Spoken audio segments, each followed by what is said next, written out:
Hey there, good morning. It's Paul, and this week's module is on requirements. And the two videos you've probably already watched by one of Phil's students, I think it was, and Phil Simon, are pretty clear and lay it out nicely.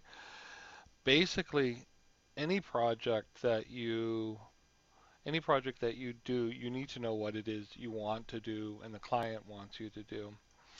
And you don't have to always get into the weeds at the requirements level, but you really need to scope out the expectations, and the sooner you scope out the expectations and the sooner you all agree, the better. We've talked about terminology and communication and having good communication. At this point in the game, communication is really key because you're really talking about what you mean by things. Phil talks about a house as a example of a project that would need clear requirements. I want a big house. Well, how big is big? Is 900 square feet, 1,000, 2,000, 5,000, 8,000 square feet? Is that big? So the clearer you are able to define your requirements up front, the better you're able to scope out what you need and figure out things that we'll be talking about soon is the work breakdown structure and figure out what it is you need to get there. And I really work, especially on some web projects that I do, I really work clearly with my customers as to how many pages do you expect? Do you expect me to update the pages all the time? Do you want a system like WordPress or Joomla or Drupal where you can update the pages and the pages become kind of irrelevant because I've provided you a tool to update your own pages? Do you want embedded video? Do you want security? Do you want an order entry system? All these different things all play into account to what is expected on a given project. So clearly, I mean, it's to me the requirements piece is almost too obvious. What is it you need to do? But you have to be careful that assumptions aren't made. I remember a long time ago, the an old TV show, The Odd Couple, with Felix and Oscar, and Felix was in the courtroom, and he was playing the role of the judge of the lawyer, and the person he was cross-examining with great energy said, "Well, I just assumed." And Felix went, "Oh, you assumed? What do you mean? Oh, may I use this blackboard?" And he wrote the word assume, A-S-S-U-M-E. And he wrote, and he said, and he took the underline and he said, when you assume, you make an ass out of you and me. So that's really why business requirements are very, very important. You can't assume anything. And the you start kind of at the high level. We've talked about the project definition of, what it is you want to do. Now it really is what's it going to look like?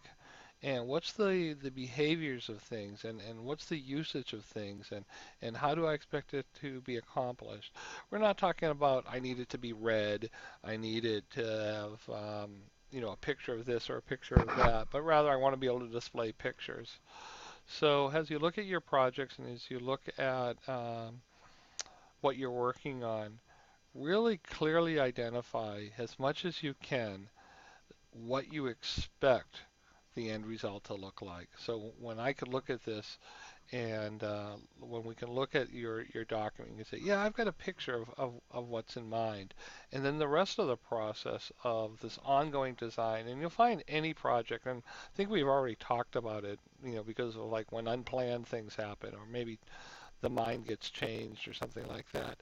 There's always an iterative approach that happens with stuff, and things do change. But you really do need to set out the guidelines.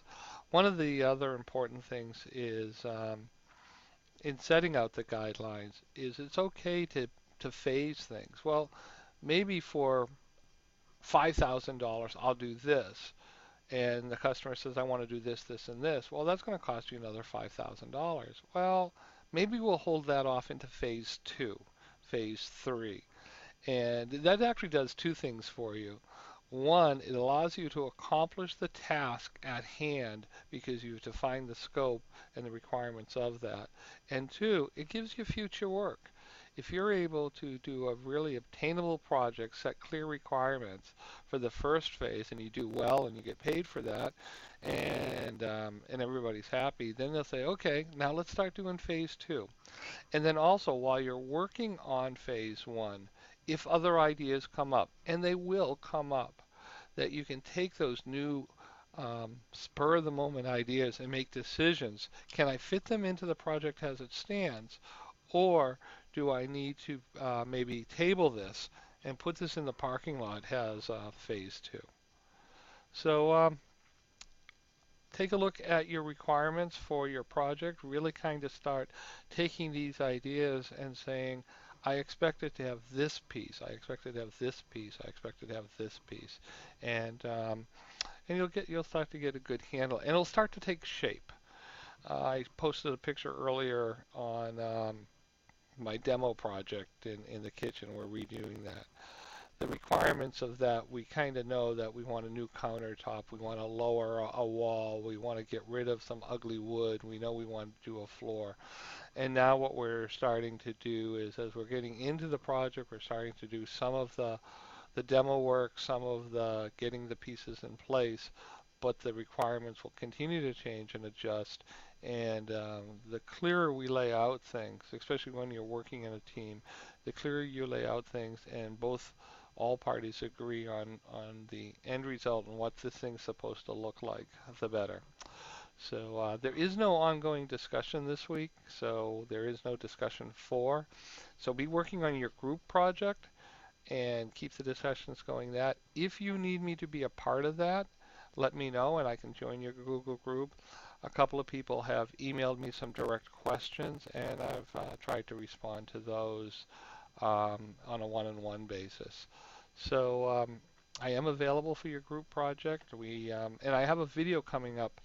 I'm working with one of my coworkers who's a certified project manager who I've worked with at Yale for you know, a little over a year now, I guess. And we're going to have a nice video put together on communication. So I've asked her to help out there. So looking forward to it. I did get all caught up on all the discussion board stuff, discussions 1, 2, and 3. We won't have to worry about discussion 4 this week.